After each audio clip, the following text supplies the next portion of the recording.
संगठित हो गए, शिक्षित बना के संघर्ष के रास्ते के ऊपर लेके आना चाहते हैं।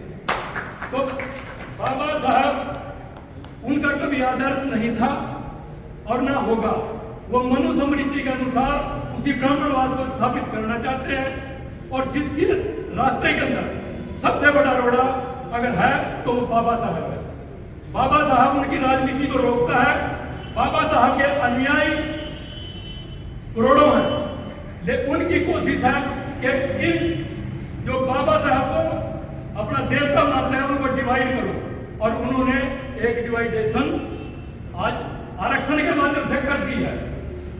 तो ये लोगों को भ्रमित करके तोड़ना चाहेंगे, उनको छोटे टुकड़ों में बांटना चाहेंगे, लेकिन बाबा साहब अनुयायियों की ये दृढ़ सोच होनी चाहिए और उनको बाबा साहब की माननी चाहिए। सिर्फ बाबा साहब को मानने से काम नहीं चलेगा, उसको पढ़ने से, उसको आत्मसात करने से काम चलेगा। कि शिक्षित होने के बाद जो समझना है कि शासन क्या है, इसके अंदर लूट कैसे हो रही है, गरीबों को और गरीब कैसे बनाया जा रहा है, अमीरों को और कैसे फायदा पहुंचाया जा रहा है, ये तमाम बातें हमारे एजेंडे की हैं। तो साथियों, ज्यादा न कहते हुए मैं आपसे फिर यही अपील करूंगा कि इसको किसी एक सीमित दायरे में मत बांटे। महान पुरुष पूरी मानव जाति के लिए होते हैं, चाहे वो देश की सीमा के बाहर भी पैदा हुए हैं। ये तो हमारी सीमा हमारे देश के हैं, ये तो हम सब के हैं, लेकिन बाहर की सीमा में भी जो महान पुरुष जिसने कोई थॉट की है वो सबके लिए, सबके कल्याण के लिए है। तो आज हम CIT की ओर से हम यही प्रण लेते हैं और यही मांग करते हैं कि अमित शाह माफी मांगे। जब तक माफी नहीं मांगता तो उसके खिलाफ संघर्ष जारी रहेगा। आज हम उसी कड़ी में आपके बीच में शामिल हुए हैं। इनकलाब जिंदाबाद, जय भीम। सर बहुत धन्यवाद है साथी का। तो मेरे को मान करके ये समय रखा है। अभी गांधी की बारी है तो मार्गदर्शन करेंगे। उससे पहले 3 बातों के लिए मेरे मन के अनुसार जैसा मुझे लगता है विचार करना चाहिए। मैंने पहली बात रखी थी कि संगठन के अनुसार कोई कार्रवाई हो, संगठन के बारे में विचार करने के लिए क्या अगला समय इस्तीफा लिया जाए। नहीं इस्तीफा देते तो इसको बर्खास्त किया जाए इस पद पे। ये इस पद पे रहने के लायक नहीं है। ये हमारा जो संगठन है पूरे देश के अंदर ये मांग कर रहा है। और हम ये भी इस सभा के माध्यम से कहना चाहते हैं, जब तक इस्तीफा या बर्खास्तगी नहीं होगी पूरे देश के अंदर इस प्रकार ये विरोध प्रदर्शन जारी रहेंगे। हम ये कहना चाहते हैं। दूसरा,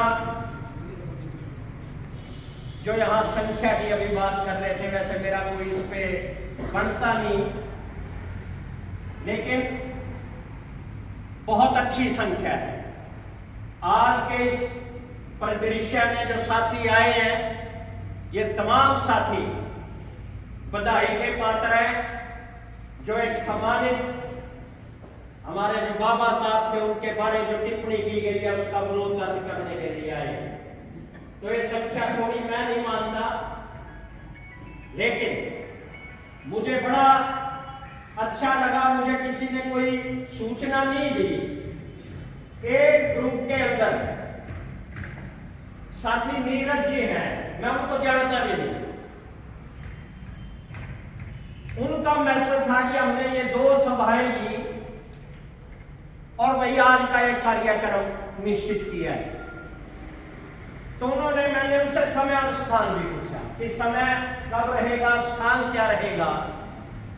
तो उन्होंने मुझे एक प्रेस नोट भेजा जो इस कार्यक्रम के बारे लगा हुआ था, और उसको पढ़ के मेरी और भी ज्यादा इच्छा हुई। और मैं तमाम ये जो निवेदक है, अनुसूचित जाति समाज के तमाम सदस्य हैं, इनको दिल से आभार प्रकट करना चाहता हूं कि वो जो प्रेस नोट था, वास्तव में आज जो बाबा साहब के बारे में जो एक प्रचार है ना कि एक समुदाय एक जाति से जुड़े हैं, ऐसा नहीं। तमाम समाज के 140 करोड़ लोगों के देवता है बाबा भीमराव अंबेडकर। और मैं उस वजह से आज आपके बीच में यहां पहुंचा हूं। हमारे संगठन का भी आदेश था, लेकिन जो एक घटना घटी, सबसे बड़ा दुर्भाग्य हमारा जो है, जिस प्रधानमंत्री का यह फर्ज बनता था कि उस गृह मंत्री पे अंकुश लगाए, उसको कहे कि माफी मांग, वो उसके पक्ष में आके खड़ा, उसके बचाव में आके खड़ा हो गया। और ये जो लगातार, क्योंकि संख्या जो बार बार साथी कह रहे हैं ना, इसके पीछे बड़ा 10 साल का इस सरकार का शासनकाल है। इस पूरे 10 साल के अंदर, क्योंकि बाबा भीमराव अंबेडकर जी का जो संविधान है, उस संविधान पे लगातार ये सरकार में बैठते ही तभी से हमले शुरू कर दिए, तभी से। चाहे कश्मीर की धारा तोड़ी 370, हिंदू मुस्लिम कर, तमाम और बातें, क्योंकि समय का अभाव है, लेकिन मैं ज्यादा ना कहते हुए तो एक जरूर आपको याद कराना चाहूंगा। ये जो अभी 2-3 दिन पहले एक फैसला सरकार ने लिया, एक देश एक राष्ट्र एक कानून एक चुनाव, ये भी बाबा भीमराव अंबेडकर जी के संविधान पे हमला है। लगातार सरकार एक नेता की तरफ बढ़ रही है, एक भाषा हो, एक धर्म हो, एक संस्कृति हो, हमें आपस में बांटा जा रहा है, हमारे आपको काटा जा रहा है। और ये जो भाषा प्रयोग की है, ये जो अभी साथी दोनों बोल के गए,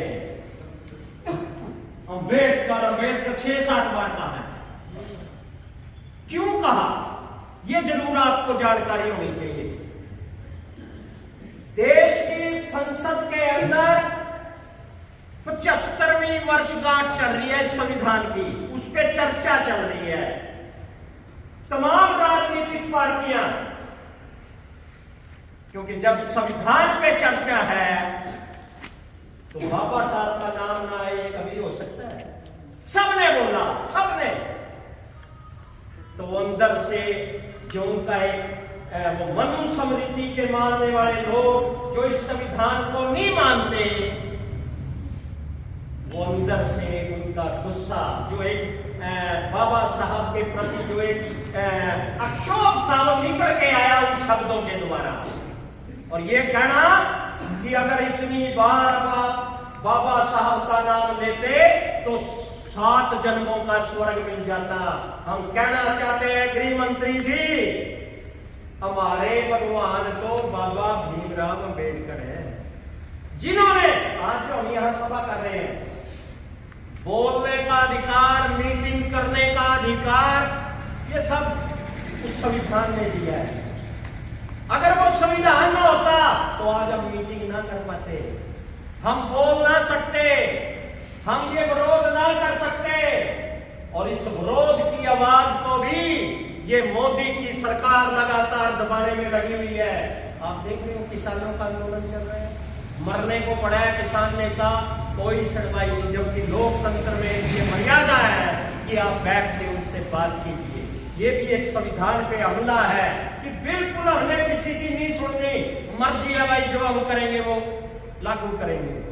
और अभी हरियाणा के संदर्भ में तो ये जो अभी विधानसभा का चुनाव हुआ, ये हाई कोर्ट में रिट पड़ी और